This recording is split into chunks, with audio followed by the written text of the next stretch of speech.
Welcome to Uncommon Knowledge. I'm Peter Robinson.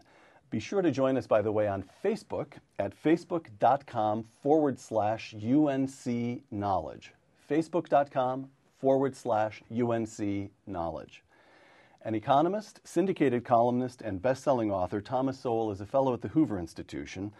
Over the course of his long and storied career, Dr. Sowell has taught economics at institutions including Cornell, Amherst, and UCLA.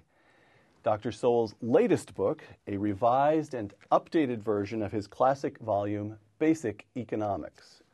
Here is the first edition of Basic Economics, and here is the new edition showing that Tom Sowell never rests. To quote from Basic Economics, through its various editions, the fundamental idea behind Basic Economics remains the same. Learning economics should be as uncomplicated as it is informative, close quote. Welcome, Tom. No charts, no equations, all words, plain English. That's right, no graphs. No graphs, no graphs. All right. Well, would you help me to uncomplicate a few things today? All right. All right. Segment 1, the present crisis. Now, I posted notices several places that I'd be interviewing you and asked folks for questions and got overwhelmed with questions. I can only offer a few, but here are some. From Ken Sweeney of Ricochet.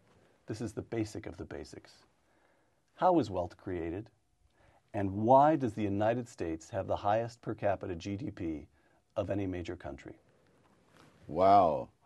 How many years do I have to answer this question? It's television. You've got about 90 seconds at the most. Oh, I guess wealth is created when the circumstances are such that people who know how to create it are free to do so.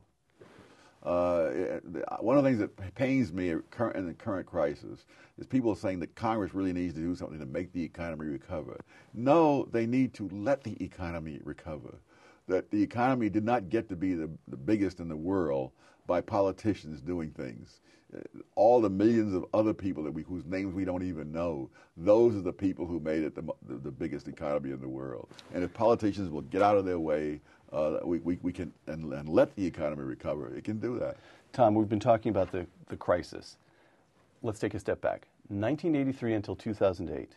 The American economy experiences a quarter of a century of nearly uninterrupted economic growth. Then, beginning in the autumn of 2008, trouble. What went wrong?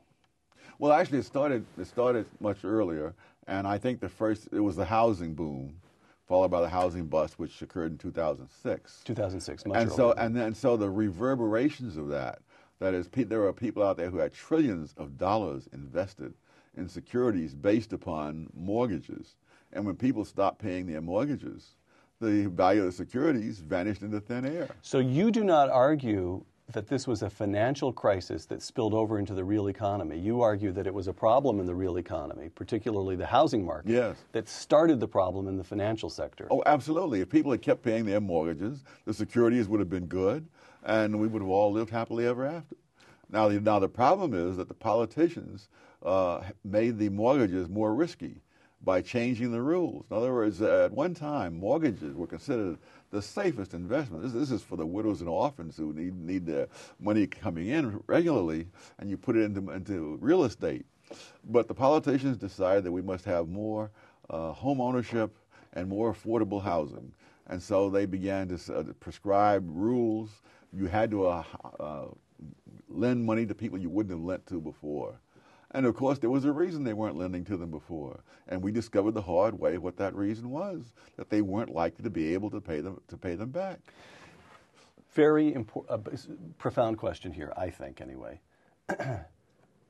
Did what happened indicate, the housing market problem, did that indicate that markets, wonderful as they are, wonderful as you demonstrate over and over again in basic economics that free markets are, that they sometimes experience troubles, calamities even, that the markets are imperfect because they're rooted in human experience and we live in a fallen world? Or did it demonstrate that the government messed things up? The government messed them up. After all, for a century, you never had this kind of crash in the real estate market.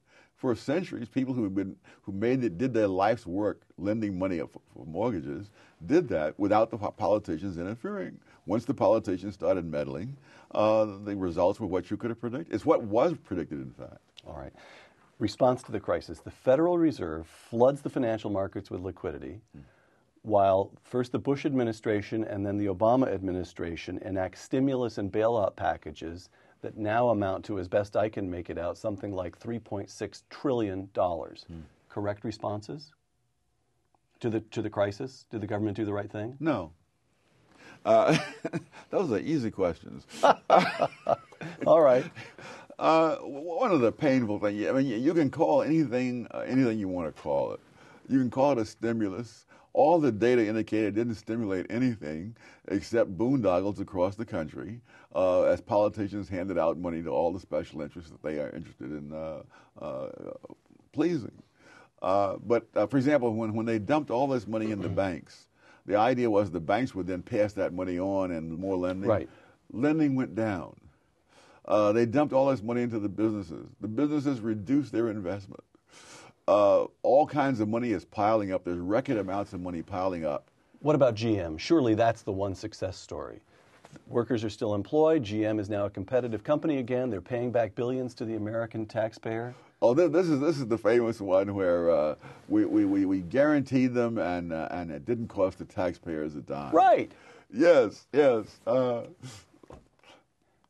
It's like going to Las Vegas, and saying, I put my quarter in the machine and out came $100. Yes. Now put another quarter and see if you get another 100. All right. And put $1 million in there and see if you get $1 million back. We had the same thing with the savings and loan crisis a couple of decades ago. They said, we're back in the savings and loan industry, we're guaranteeing it, but it's not costing the taxpayers anything. Well, it's not until it fails, and then it costs the taxpayers.